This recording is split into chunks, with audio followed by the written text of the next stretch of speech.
Part 25, who the fuck did I marry? So, we weren't looking at houses anymore. We were not working with a realtor anymore. The end of April, I had decided that I wanted to look for another job. I did. The reason I wanted to look for another job is petty. Yeah, it is. I wanted to look for another job because I was pissed off at the fact that um, I had basically was dependent on him to help with the car note. So I wanted to look for another job where I could afford life all by myself, including that car note, basically where I would make more money. I told him that I was going to start looking for another job. He laughed. And his exact words were, "You're not going to leave Georgia State Patrol." He was like, "I swear you love them niggas more than you love me." He laughed. So that fueled me even more. So I was hitting the pavement hard trying to find another job. I was applying to all kinds of places. Got a phone call from my current job. So this is how I ended up in my current job. Got a phone call. They had sent me an email with a background packet. The background packet was long and extensive, but in the background packet, it asked for my spouse's full name, my spouse's date of birth, and my spouse's social security number. So I showed it to Legion and I was like, "I need your social because, I'm applying for this job. It's a great job. It's way more money. And, we're talking about moving anyway to Cobb County. So this is a God thing." He did not want to give me his social.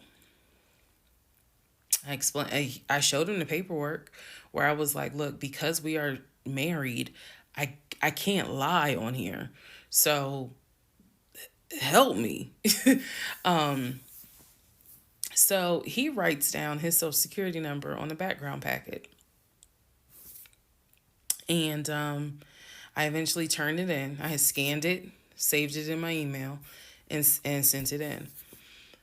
And I looked at it one day, just going through it, just making sure I didn't really miss anything. All T's were crossed, all I's were dotted. And I looked at his social, and something about the social seemed different than the social security number that I remember seeing when we did our marriage license. And so, for those who you remember in the previous part, I said I had ran his social security number from the marriage license. Nothing came back. So I thought that I had written it down wrong. Basically, what it is that the first three numbers were different on the background packet than what was on the marriage license. If you don't know this, here's a little trivia.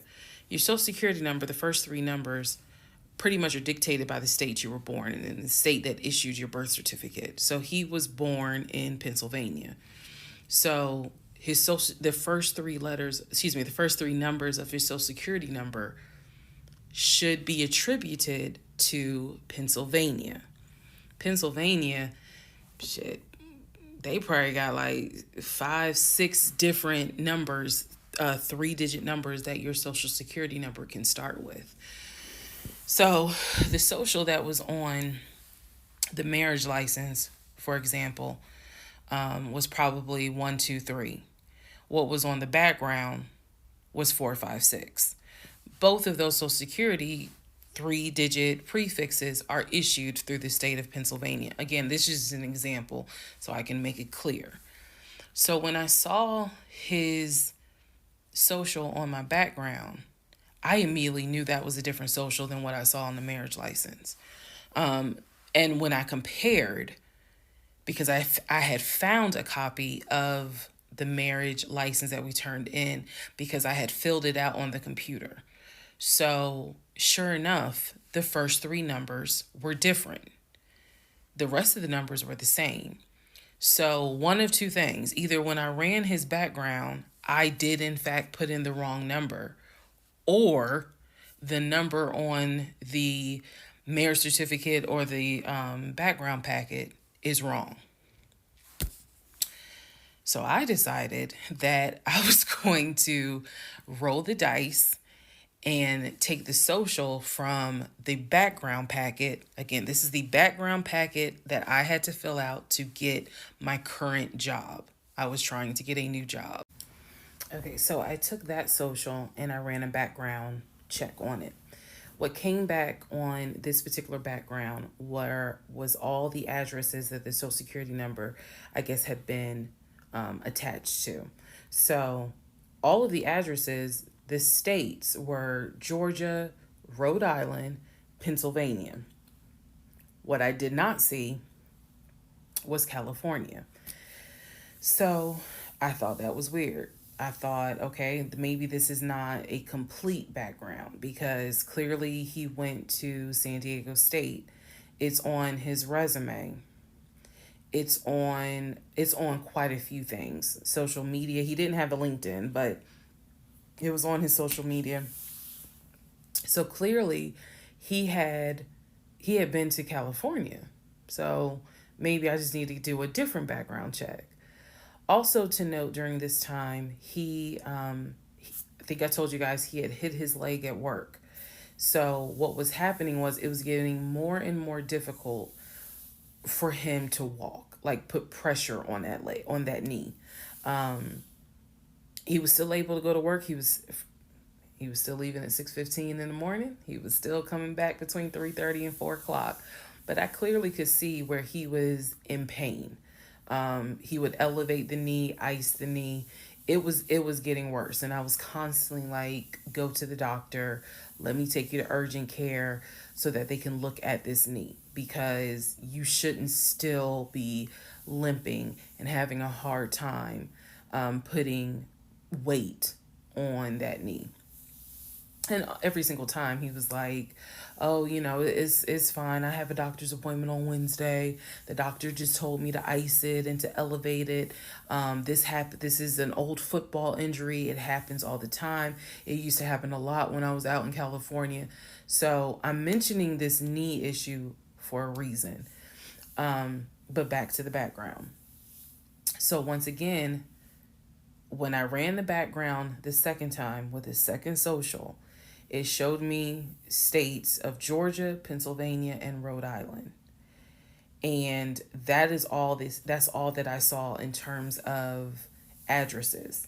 I didn't see anything for California. So by this point, we're moving into May of 2021. Things are starting to reopen. One of the things that reopened was San Diego State. So I called San Diego State. I called the registrar's office. Someone did answer, and there was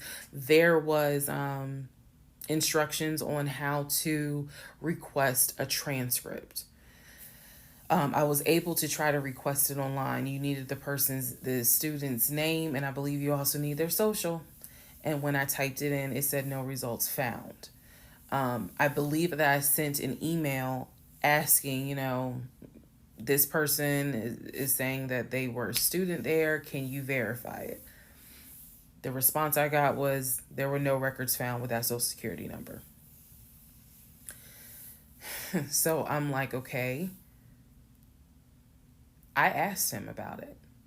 And in part 26, I'll tell you exactly what his response was.